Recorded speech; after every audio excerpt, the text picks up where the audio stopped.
coaching for supervisors and managers. I'm Stephanie from WorkSafe Tasmania, and I'll be your moderator. In recognition of the deep history and culture of this island, we acknowledge Tasmanian Aboriginal people, the original and continuing custodians of the land, sea and sky. We acknowledge and pay our respects to all Tasmanian Aboriginal people, all of whom have survived invasion and dispossession and continue to maintain their identity, culture and Aboriginal rights. Please take a moment to read the following slide about information received today. Please use the chat tab to type any questions for today's presenter. Those questions will be answered throughout today's presentation. Presenter webcams will only be used during this presentation, and we are currently sharing 2 handouts for you as well for the presentation, so please head to the handouts tab to begin to download those handouts. It is now my pleasure to introduce your presenter today. From PeopleSense by Altius, Jaydene Tucker. Jaydene is a skilled organisational psychologist focusing on workplace wellbeing, organisational development and diversity and inclusion. Jaydene uses psychological principles to improve mental health, team performance and workplace culture. Known for her excellent training and facilitation skills, Jaydene guides psychosocial risks, psychological safety, diversity, inclusion and leadership. She also offers personalised counselling, coaching and team support to drive positive organisational change. And we welcome Jaydene today. Great. Thank you so much for that kind introduction, and thank you to everyone for making today's session a priority this morning. As mentioned, I'm Jaydene and I'm an organisational psychologist here at Altius Group. My specialty is helping organisations to be proactive as opposed to reactive when it comes to managing people risk at work. Now, being in the consulting role that I'm in, I do get the benefit of seeing organisations of all sizes. They're working across quite a broad array of different industries, and I do get to see their approaches to people management at work. Now, I've had the pleasure of seeing some organisations implement some amazing approaches and reap the benefits of this, but I have unfortunately also seen some others implement some very questionable approaches. So something that's really stood out to me that's really evident in the literature is that managers play a really critical role in this space. So what these managers do or what they don't do is actually a significant driver of organization success. And this is where I want to focus our attention today. So what can organizations actually do when it comes to educating and supporting managers and supervisors with the aim to actually improving their approach to managing people risk within their teams? Now, something I do want to note is just encouraging engagement throughout today's session.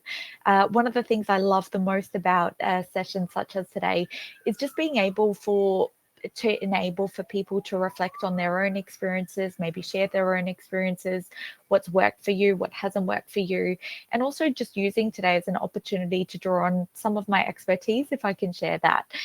So please do engage with us through the chat.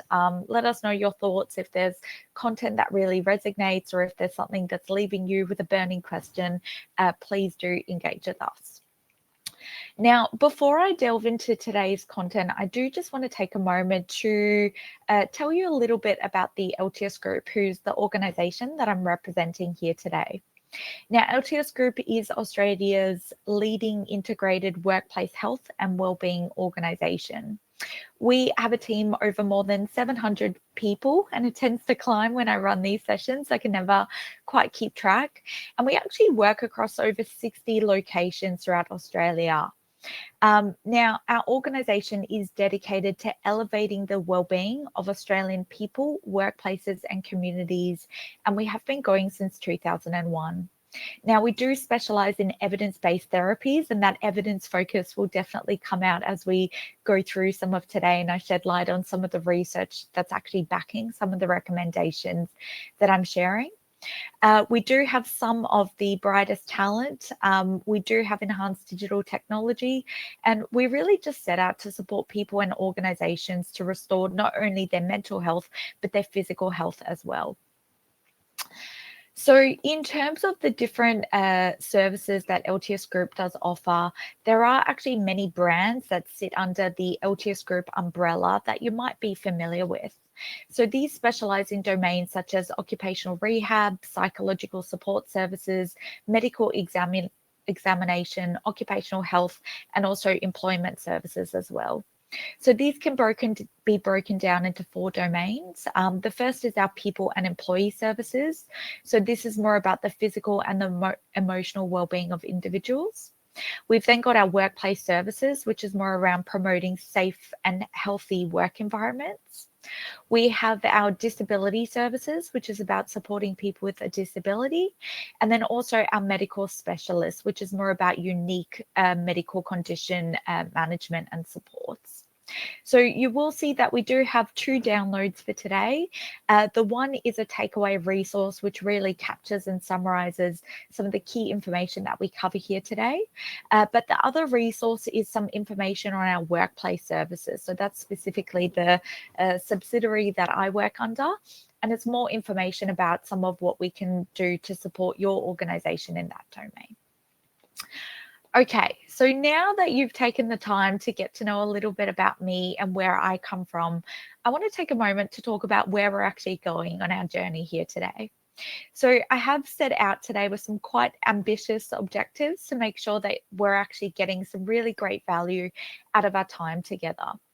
So it is my intention that following our session today, you will have, so firstly, a better understanding of people risk within the organizational context. So, I mean, this term people risk is quite broad. So let's actually specify what it is that we're talking about. It's really important that we recognize the critical role of managers and supervisors when it comes to minimizing people risk. So I acknowledge that here today we're going to have a mix of participants. We'll have some people who do identify as being supervisors and managers. We'll have some people who have 0 people management responsibilities. And we could also have some people who play a bit more of an informal role when it comes to people management as well. Okay. Many people here today will also be in a position of influence where maybe you're in a role that can actually influence what practices are put in place to support people managers as well. So please do share, what kind of role you're actually coming from, and if there's anything that you would specifically like to get out of today. So if you could just jump into our chat, share that, and then at least that's something that we can be mindful of as we go through today's session. So we'll also be considering where managers and supervisors go wrong. And you'll tend to find that through today, I'm not here to blame and shame supervisors and managers. I myself am a manager and managing a national team.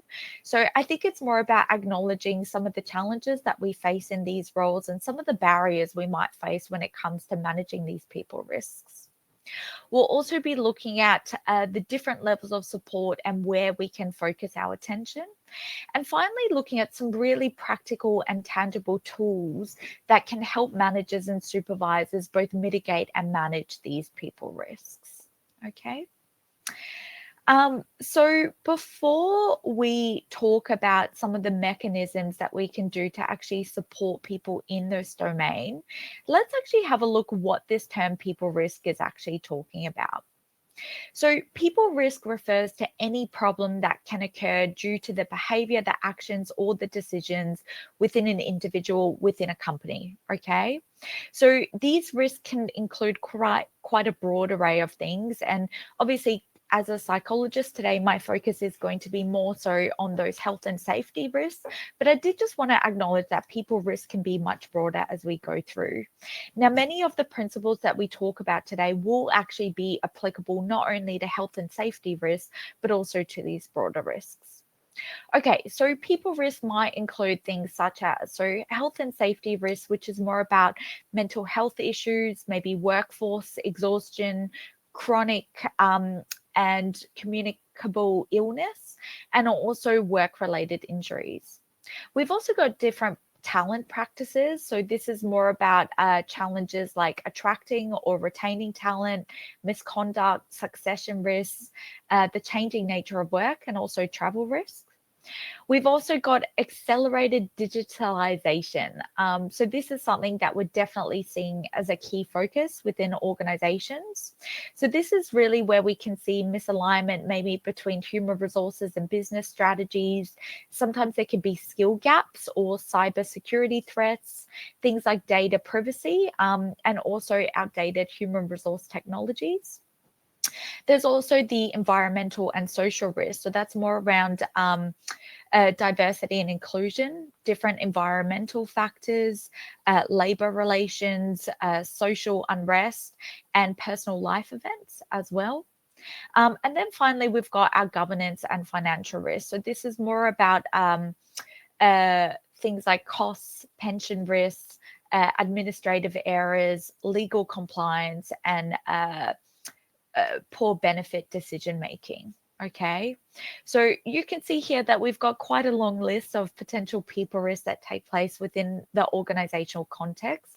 And as I mentioned today, just based on, my area of expertise and background, I'm going to be focusing primarily on health and safety risks, but you will see that there's quite a few parallels that take place in terms of what we're talking about today and those broader types of people risks as well.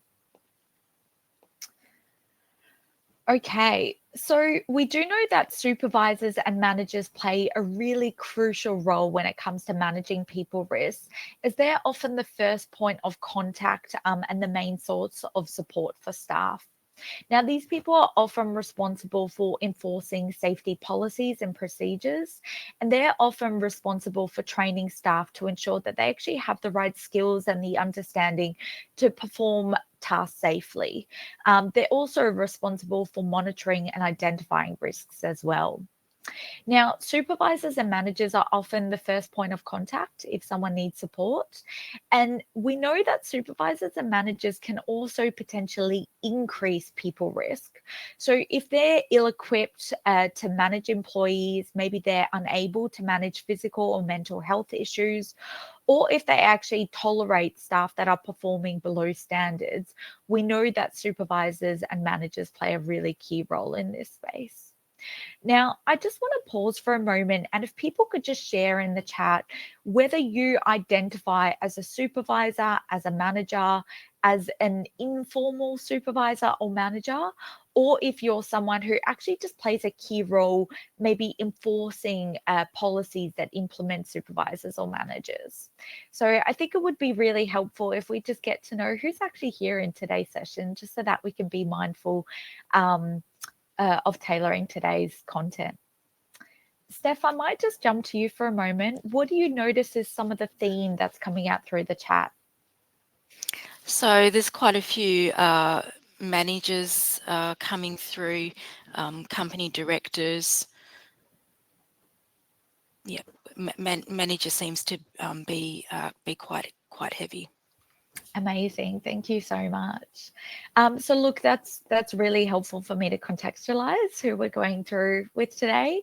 So I could see there's managers, there's also people who are actually working in a role that can influence managers as well. So like work health and safety officers, business partners, health and safety advisors, etc. So we've definitely got people in the room here today that can have an impact, within today's space.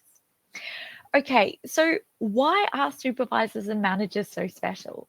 So there has been a global survey that was done by UKG's Workforce Institute, and these are the most powerful statistics that I've actually ever come across in my career. So they actually found that 69% of employees said that their managers had the greatest impact on their mental health. Now, this was actually on par with their partner and their spouse, and they actually found that this was more so than their doctors, which was sitting at about 51%, and their therapists, which was sitting at around 41%. Now, we also had about 1 in 3 employees say that their manager failed to recognize the impact that they have on their team's mental well-being. Now, there was also Deloitte's latest Wellbeing at Work survey, which highlights managers' pivotal role. And we had about 94% of employees saying that their manager should have some responsibility on their wellbeing. And 96% of managers actually agreed with this sentiment. Okay. So it's not a case that managers aren't aware of the potential impact of their role. And we'll be shedding light on some of the barriers as we go through today. We did actually find, though, that many managers cite company policies, a heavy workload, having a lack of skills, and also workplace culture as being barriers to actually prevent them from providing this support. And these factors actually explain why 32% of employees in the survey said that they don't feel that their manager cares about their well-being.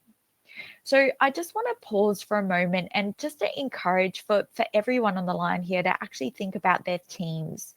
And, think about maybe breaking down your team into a percentage. You've got potentially 32% of people within your team right here, right now, who are feeling that their managers don't actually care about their well-being. Okay. So for me, when I think about my team and that ratio, that actually really concerns me, that based on those statistics, if I could have that many people actually feeling that way. So we can just see how a session like today is actually so pivotal in terms of shifting the dial in this space. All right, so I do want to take us to our first poll for today, which is asking the question, where do you think managers or supervisors go wrong when it comes to people risk management? So do you think it's about people leaders having insufficient training or information for staff? Is it about there being poor policy and procedure implementation? Is it about not enough communication? Is it about a failure to actually recognize those early warning signs? Or is it just about insufficient support?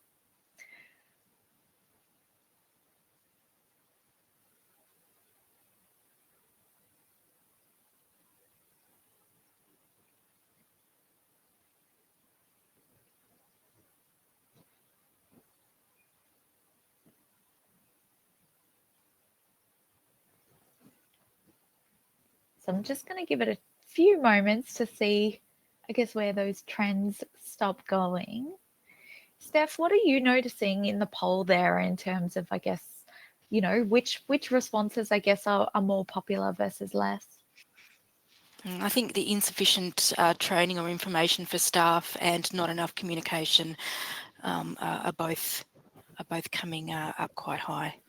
Yeah, definitely.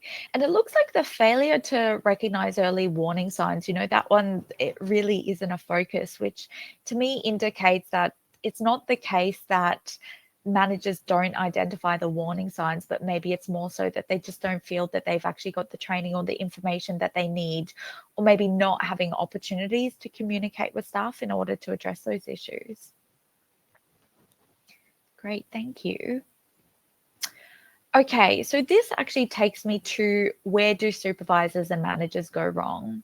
Now, unfortunately, as an organizational psychologist, I do get engaged by organizations when supervisors and managers have gone wrong.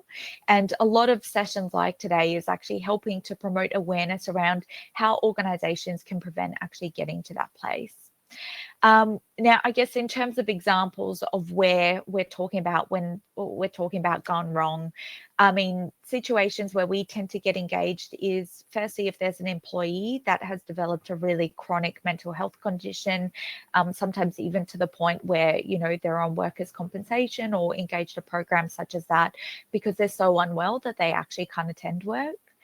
Unfortunately, the nature of our work is that if there are extreme incidents such as suicides, we can get engaged to go on site and provide critical incident response following a situation such as that. There can also be circumstances where a team is just completely dysfunctional. So if there's interpersonal conflict that has taken place between employees, we might be engaged to conduct mediation or to complete a team alignment because the team is unable to interact with each other or function, as a team. So when I'm talking about going wrong, those are the types of situations that I'm talking about. Now, I do recognize that organizations and the experience of people leaders is extremely complex. And sometimes these situations are not a reflection of that immediate people leader, but it can actually be a reflection of whether it be the team, the organization, the industry, or even just our broader working context. So these can be a result of things like insufficient training. So actually not providing staff sufficient training and information on policies, procedures, and this can actually increase that likeliness of people risk. So people might not actually know how to perform tasks safely, or people leaders might actually not know how to perform intervention safely as well. Sometimes it's about not enforcing organizational policies or maybe enforcing them in an inconsistent manner. So sometimes it can be inconsistent handling of important data, maybe creating employee conflict due to inconsistent standards, etc. Sometimes it's a failure to actually anticipate those risks. So many of you will be aware of the shift in psychosocial risk legislation at the moment, and maybe there's not those mechanisms in place to actually identify and assess those psychosocial risks as they're occurring. So there's not that anticipation and management of them. Sometimes there's irregular meetings, and it's interesting. I actually just conducted, we run a manager assist program to provide advice and guidance for people leaders. And it emerged in a recent map session that I conducted that a people leader was having difficulty with the performance management of staff, but they just were not doing one-on-ones. Like that just wasn't a thing that they were doing with their immediate reports. So sometimes it's not regular team meetings as a team, but sometimes it's not also those one-on-one opportunities to check in with staff to understand how they're going from a physical or a well-being perspective, to talk about maybe their career ambitions or, you know, managing their performance. So something as simple as that, you know, sometimes that's just not structured into people's work. Sometimes it is about neglecting the warning signs, where you might have a member of your team come to you and complain about whether it be physical aches and pains, or, you know, expressing that they're not coping with workload or that their mental health is not okay. And sometimes that can be quite dismissed as people leaders, or not taken seriously. Sometimes there is just an absence of support, and it's not because the manager or the supervisor doesn't want to be supportive, but maybe they themselves are so stretched, maybe with too many direct reports or trying to do so many things, that they actually just don't have the time to give everyone as much attention as what they would like. Sometimes it's about underestimating a loss of talent and maybe just assuming that someone will stay within the organization, even though there is quite a competitive job market out there, and maybe people don't anticipate what an impact it could have to lose someone. Sometimes it's about not having a proper foundation for risk management. And again, revisiting our psychosocial risk, often there is risk management protocols in place for managing physical risk, but sometimes organizations haven't adapted these practices when it comes to having people risk. And there's also a failure to lead by example. So sometimes we find that people leaders aren't actually practicing safe work practices themselves, and then staff are just role modeling what they're doing. So, I mean, something as simple as leaving work on time, responding to emails outside of business hours, not contacting staff outside of business hours. Simple things like that actually really set a precedent to staff in terms of what is and what is not appropriate. And I mean, when we think from a work health and safety perspective, something as simple as wearing PPE, you know, we would expect a supervisor and a manager to be wearing the same PPE in the same environment that they would be expecting for staff to do. And yet, sometimes we, as people leaders, tell ourselves that it's okay for us to be, you know, online out of business hours, or, you know, working overtime or staying behind in the office, etc. And obviously within reason, you know, it's okay to do that, and there's that additional responsibility. But we need to take a moment to actually consider what that is signaling to staff in terms of what we're expecting from them as well. I can see some very interesting comments coming through the chat, Steph. Is there anything that's really standing out to you that you would like to share with the broader group? So just one comment. So really important, managers and supervisors understand it is their role for this to be in the job description, and for organisations to actually recruit for skills in managing people effectively, not just technical skills. Yeah, that is such an interesting point. So definitely including this in people's job descriptions. And I mean, we're seeing some organizations release psychosocial hazard policies and procedures at the moment. And in black and white, it's really clear the responsibility of people leaders in that space, where it's not just a responsibility to be managing and monitoring, physical health, but this incorporates psychosocial health as well. And I think making that really clear, and also that recruitment as well, that we're not just looking for people that can do the technical parts of their job, but if they are a supervisor and they are a manager, making sure that they've got the experience, they've got the training to do that. And if someone's maybe new to being a people leader, really making sure that they're being provided the training, the education, the resources that they need to have those soft skills as well. All right. So I want to take a moment to acknowledge why people leaders do go wrong, and this includes supervisors as well. So we do need to consider the context that people leaders are actually working in. And we know that managers and supervisors are navigating a world where the demands of managers and supervisors are actually greater than ever before. So what we're seeing is firstly an overemphasis on productivity, where it's just being drilled into people leaders to be productive, and sometimes at the cost of actually physical and mental well-being. Sometimes there is just a genuine lack of awareness or understanding. As someone who's from a bit of a younger generation, for me, mental health and well-being, has just been normalized in terms of conversations, from when I was a very young age. But there can sometimes be, whether it be a generational difference, sometimes a gender difference, sometimes a culture difference, or even an individual difference, where certain people have really great mental health literacy, but some other individuals just might not have that training or education. Sometimes people can also have their own stigma or stereotypes, and we do tend to see this in certain industries as well, where it is still really stigmatized, to be talking about mental health and mental well-being and psychosocial risk and whatnot within the workplace. And that can be a real challenge as well, both for the individual people leader when it comes to, challenging their own stigma, but also dealing with staff, who might have those stigma or stereotypes as well.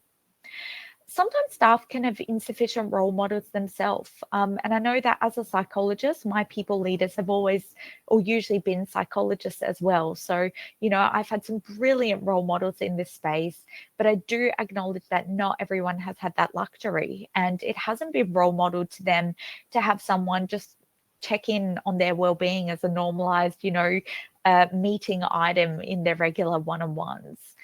So sometimes there's an absence of that as well. Sometimes it can just be about time and workload, that people are extremely busy. They've got, many, many emails that are sitting unanswered in their inbox. They've got requests for excessive meetings, and it's just really hard to take the time to actually have these conversations about how someone is tracking, and do it in a way that you can actually give someone enough time and attention that they need. There can be a lack of training and resources, and I do acknowledge that, many organizations at the moment are having to be really tight on their budgets. And I think that sessions like today, which are offered, at no charge to organizations, where people can really upskill, is really critical.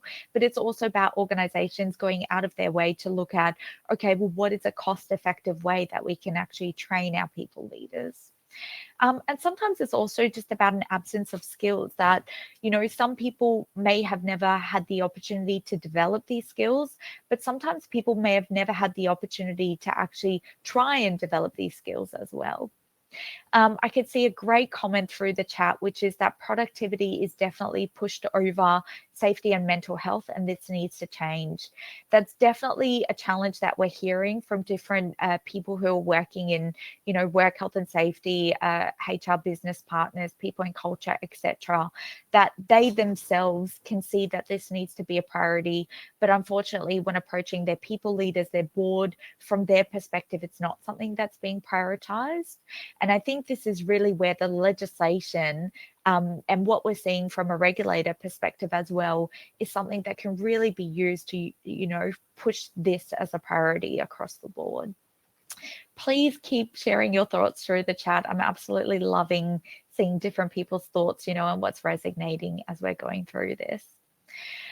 Okay, so what are the ways that we actually approach people risk? Now, as I mentioned earlier, just for the purpose of explaining these concepts, I will be talking about this from the lens of illness and injury, but this model could actually be applied, for the other people risk categories that I mentioned.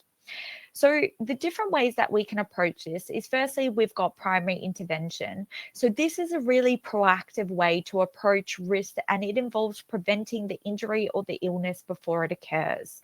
Now, this could be done by preventing exposure to a hazard or trying to alter unsafe behaviors.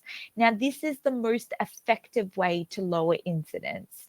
Now, this is where people should be focusing their attention. And by you actually joining us in today's session, you are actually focusing on this primary mechanism for intervention. So next we've got our secondary intervention. So this method involves interrupting or minimizing the impacts of an injury or an illness to try and lower the impact while it's still in its early stage. So this is often where we tend to get engaged by organizations where they can see that there's been an impact and then they're trying to minimize that impact. So finally, we have the very reactive approach. So this is our tertiary intervention, and this usually involves halting progression or trying to manage an existing illness or injury, and it is often the most costly way to manage hazards. Now, in order to address an employee's return to work, the most effective way when working with managers, we need to consider how we can intervene at all levels across the spectrum. Now, while it would be fantastic to prevent all incidents and injuries from occurring, in reality, we do know that we cannot eliminate all risks. So we do need to understand the most effective way that we can actually support managers at each level. So while I'm encouraging that primary focus, I do recognize that that primary focus isn't going to do everything. So we really need to be looking at organizations and looking at what can we be doing at a primary level, what can we do at a secondary level, and then what can we do at a tertiary level as well. All right. Now, I'm going to take a moment to actually look at what can we practically be doing at each level. And as I go through these, I do really encourage for you to have a think about which one of these are you already doing within your organization, and which one of these do you feel like you could actually be building upon. So, from a primary perspective, firstly, what we could be doing is building a positive work culture where we're actually promoting both physical and psychological injury management or injury promotion. It's also about having that ongoing communication and support. So that's about those regular one-on-ones with staff, regular team meetings, and having those different mechanisms that people can communicate and ask for support if that's actually something that they need. It's also about promoting health and safety standards and support mechanisms and making sure that that's actually embedded day to day within your culture within an organization. Something great that at Altius we do is when we do our fortnightly office meetings, we've actually got as a standardized item just discussions about health and safety. So that means that if there are any risks to health and safety, we've just got a dedicated space, a dedicated time for that actually to be flagged. And that's in addition to our more formal health and safety reporting mechanisms. It's also about just having people that are role modeling positive behaviors. Something that I love seeing in different organizations that I've worked with is having safety champions. So having people on the ground that are actually there to role model these positive behaviors, whether it be physical health and safety champions, or even people who are happy to speak openly about the importance of mental health and well-being. Right. So, look, these are just a few ideas, but they're definitely some great examples of what we've seen in different organizations that can be absolute game changers when it comes to managing these people risks. Steph, did Just you a want to jump in? question yeah, just a question that has come through in respect to micromanaging. How do you help someone adjust when they believe they need to micromanage? Yeah. So, how do you help someone adjust when they believe they need to micromanage? Okay, so let's say the scenario is you've got someone who's stepped into a supervisor or a management role, and their mindset is if I do not micromanage my people, the job will not get done. Okay. So the approach that I'd recommend is firstly having a one-on-one discussion with that person and doing it in a very non-confrontational way. So maybe just saying something along the lines of, look, I couldn't help but notice, and actually describing like the instances where you've observed that micromanagement. So I couldn't help but notice that, you seem to be jumping into people's calendars and kind of looking at every moment of the day of what they're doing, at every moment and directing them what to do. Um, if you've received feedback from that person's team and you've received permission to actually disclose that feedback, you could actually share that feedback with them and say, I don't want to get into the specifics of who's actually said this, but, there has been some feedback that people are feeling a sense that they're being micromanaged, or that there's a bit more, direction or attention than what they feel they need.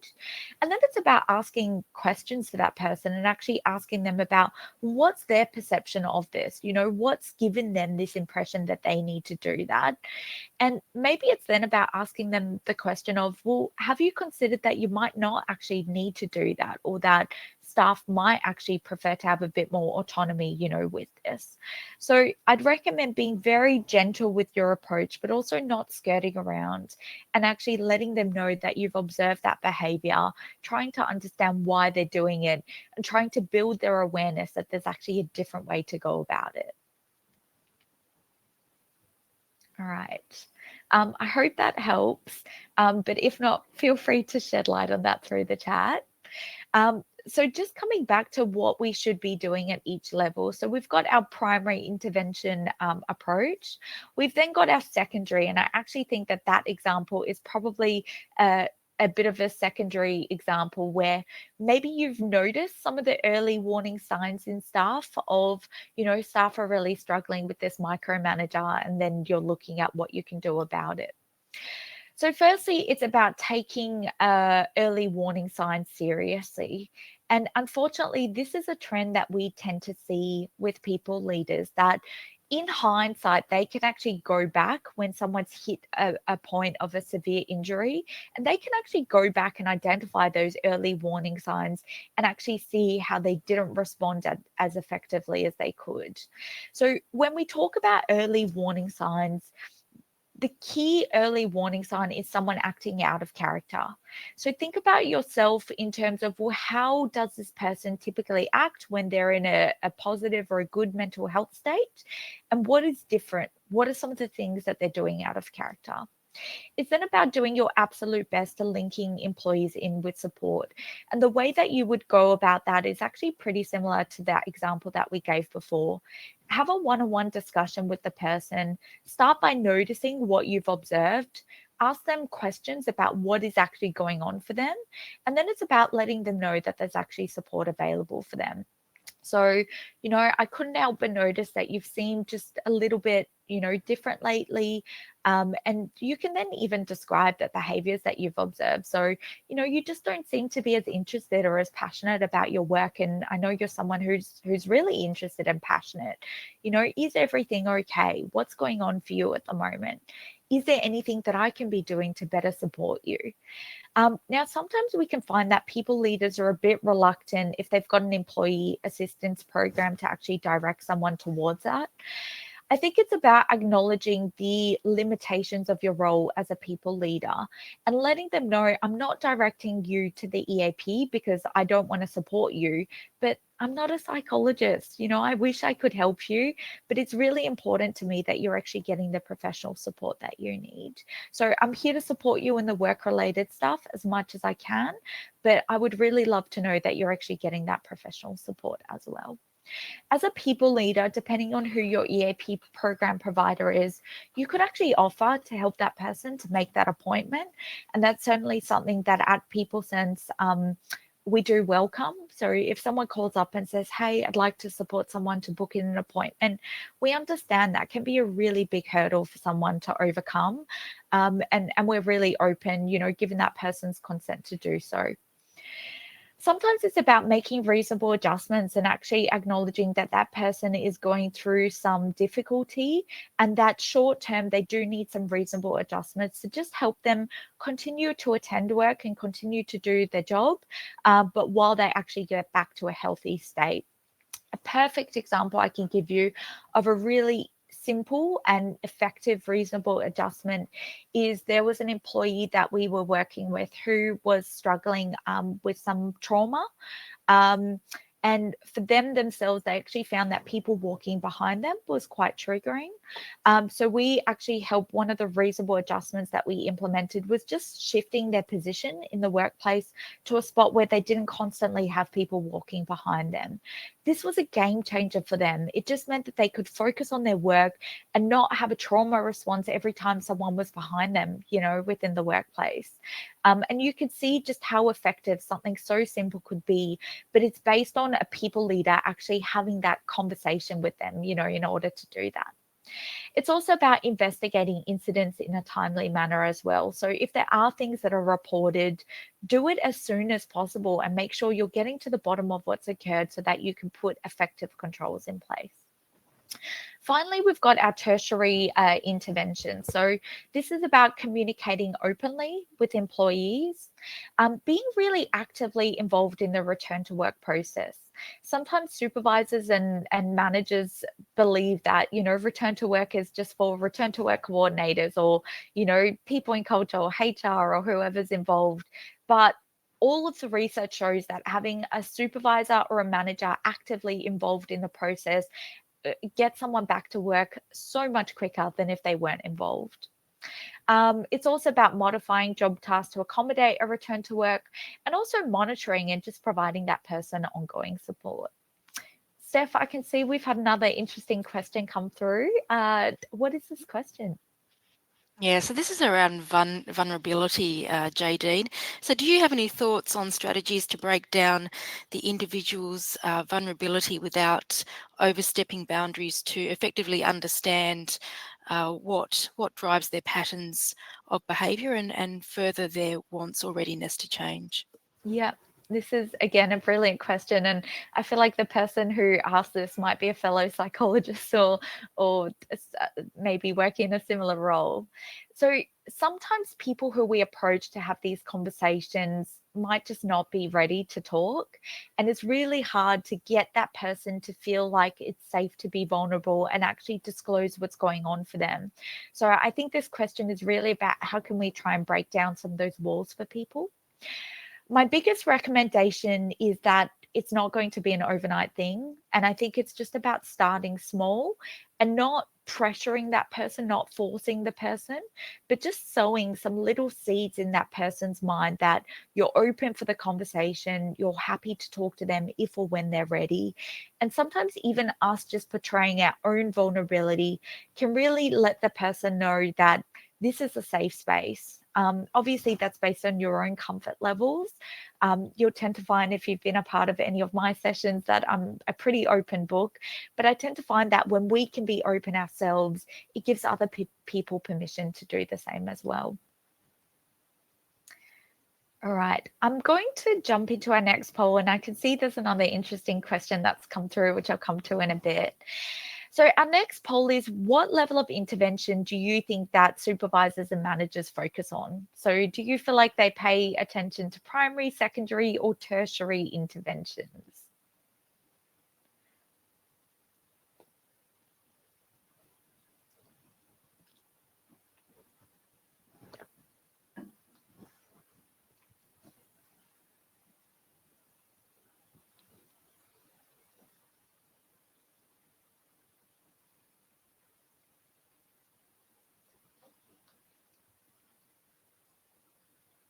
Interesting. Our primary seems to be higher than what I expected.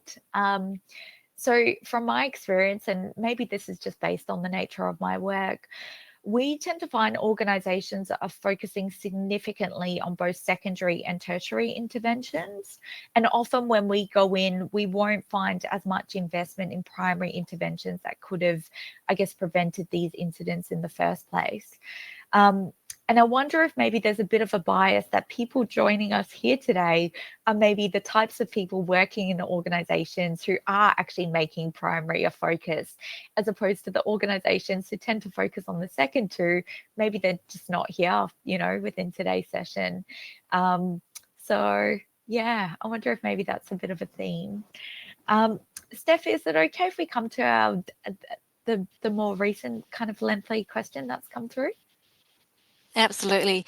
So, Jaydene, where the individual has experienced a negative workplace event, such as bullying, abuse, or trauma, at the hands of a colleague, I have seen the organisation react by moving the individual and leaving the abuser unaffected.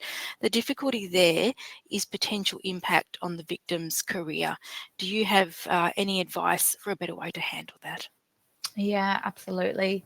So look, it is an extremely complex situation to navigate internal bullying and harassment within the workplace.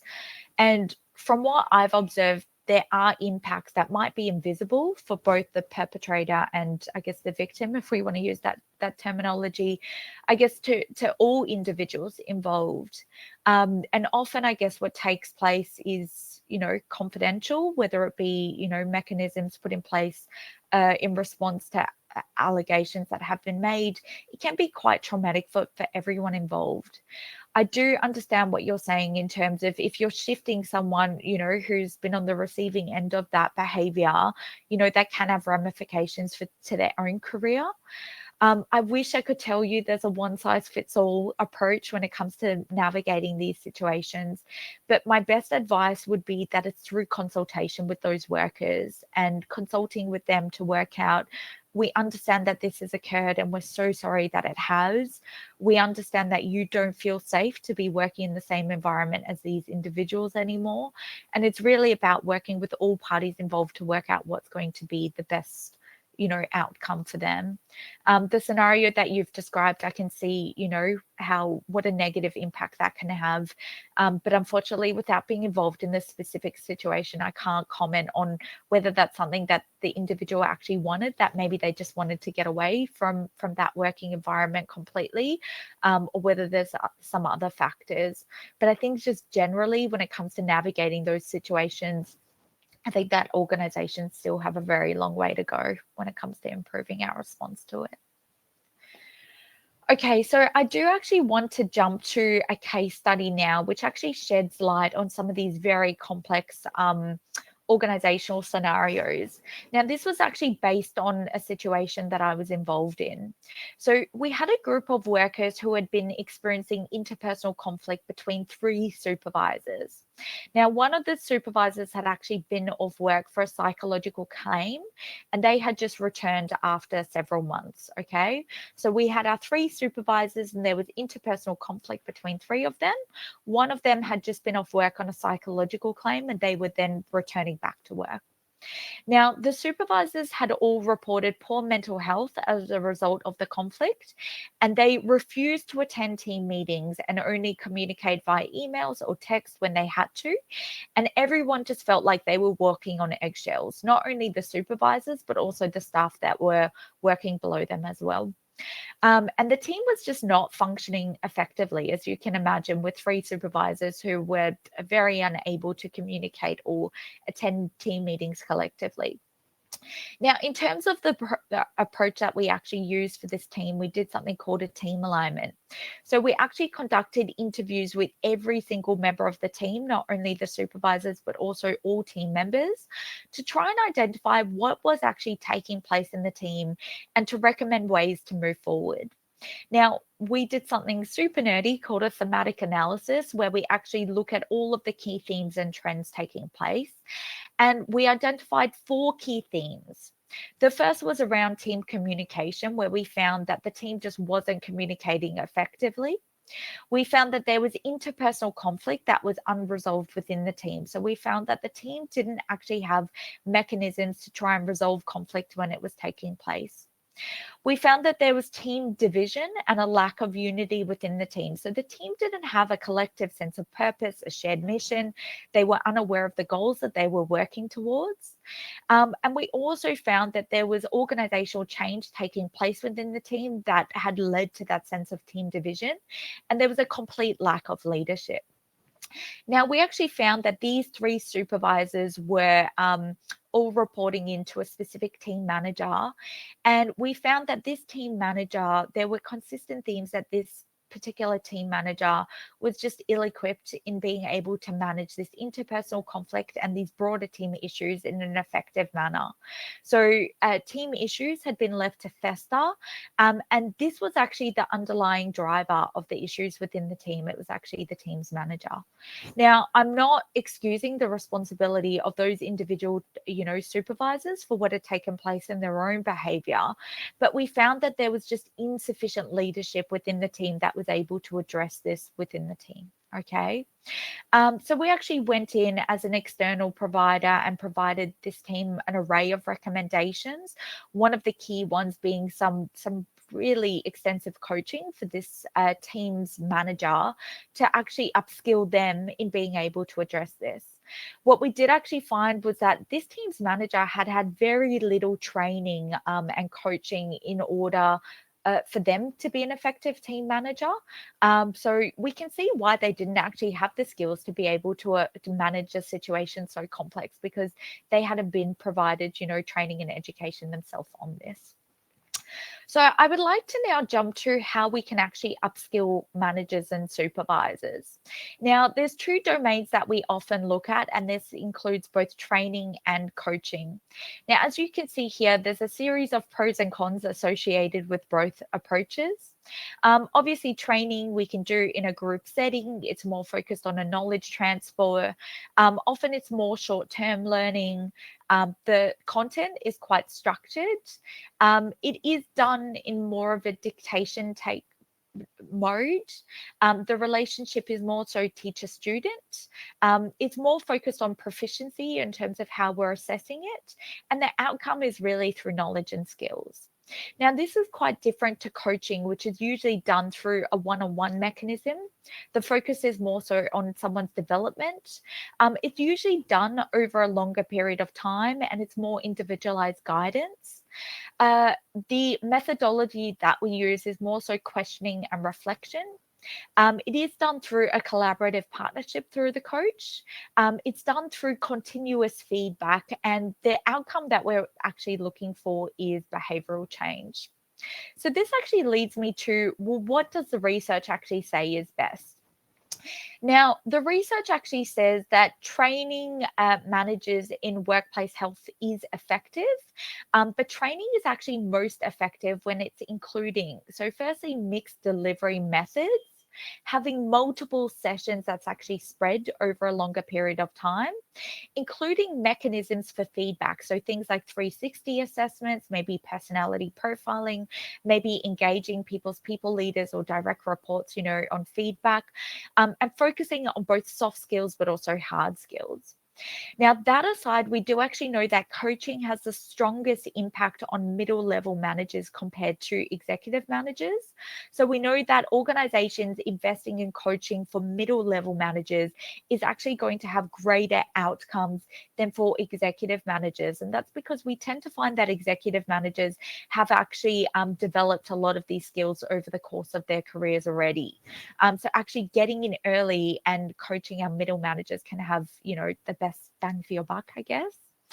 We know that coaching is most effective for longer term specific behavioral change. So instead of just providing someone access to coaching for, generic leadership skills, actually being specific about the outcomes can be really impactful.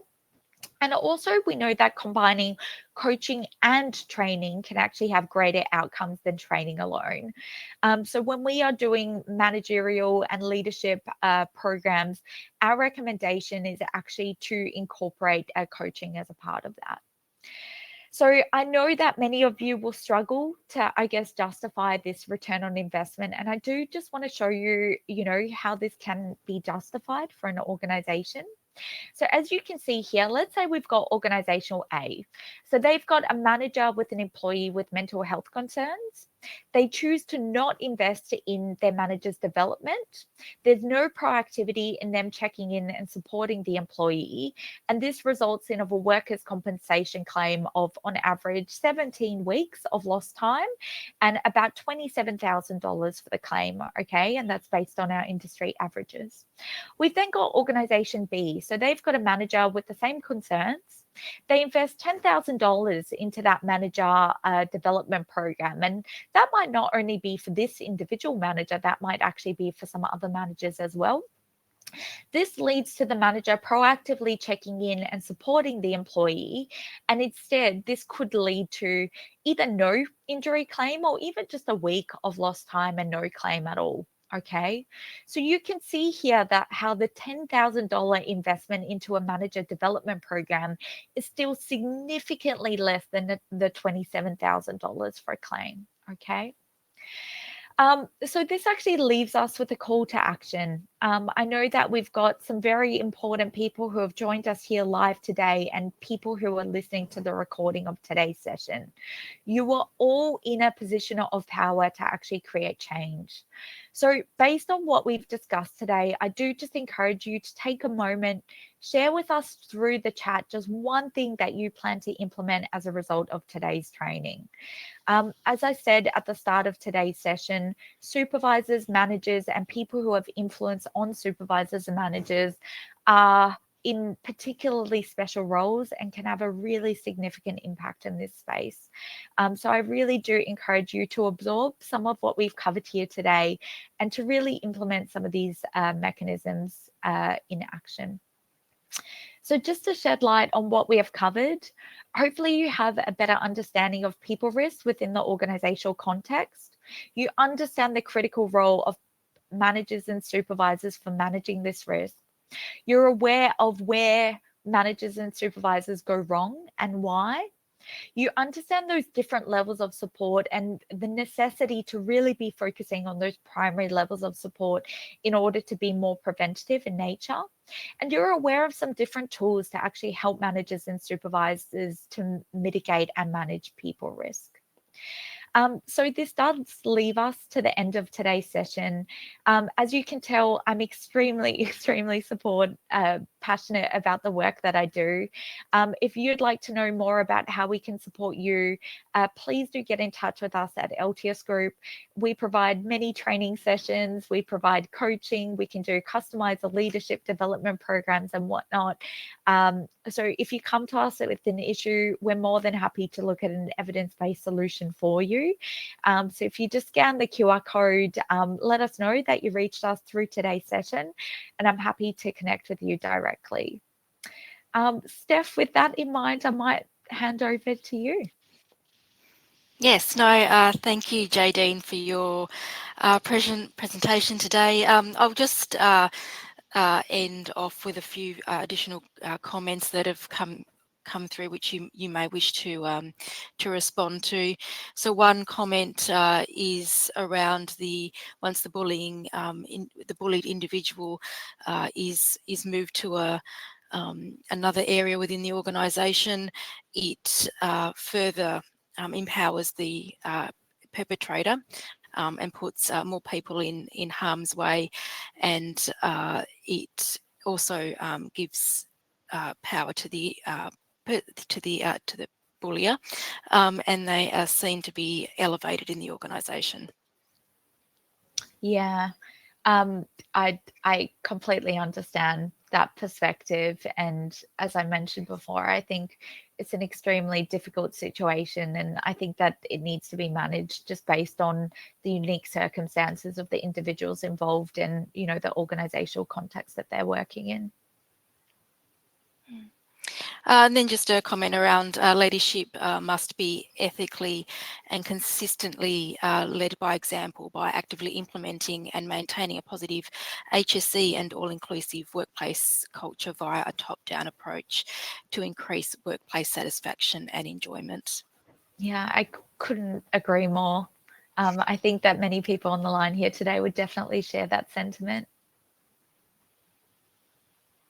And then organisations that effectively invest in resources, staff relocation, expert consulting, training, assessment in adopting and maintaining suitable HFE system practices tend to reap significant productivity and efficiency benefits via improved worker physical, mental and or perceptual demands, performance, wellbeing, comfort, satisfaction, etc. Yeah, and there's actually some interesting research out there on that approximately for every dollar that you spend investing in wellbeing related interventions, organizations actually reap about $2.30 back in terms of performance and productivity. So we can definitely see the incentive of actually investing in these things for both performance and productivity. Great. Well, look, thank you so much again for the opportunity here today, Steph. No, that's all good. So thank you to our presenter today, Jaydene Tucker from PeopleSense by Altius, for her webinar, Managing People Risk, Importance of Upskilling and Continuing sorry, I'll get that out again. Managing people risk, importance of upskilling and coaching for supervisors and managers. Today's webinar has been part of WorkSafe Tasmania Month. Please head to worksafe.tas.gov.au to see what other webinars and in-person events we are running throughout the month of October. WorkSafe Month is an initiative that is funded by the WorkCover Board Tasmania. Please head to WorkSafe Tasmania's YouTube channel to watch today's presentation again, which has been recorded, plus other webinars that we have been running throughout the month of October. Thank you again to our presenter. Thank you for everyone for attending. Please have a safe and healthy rest of the working day. Thank you, Steph. Take care.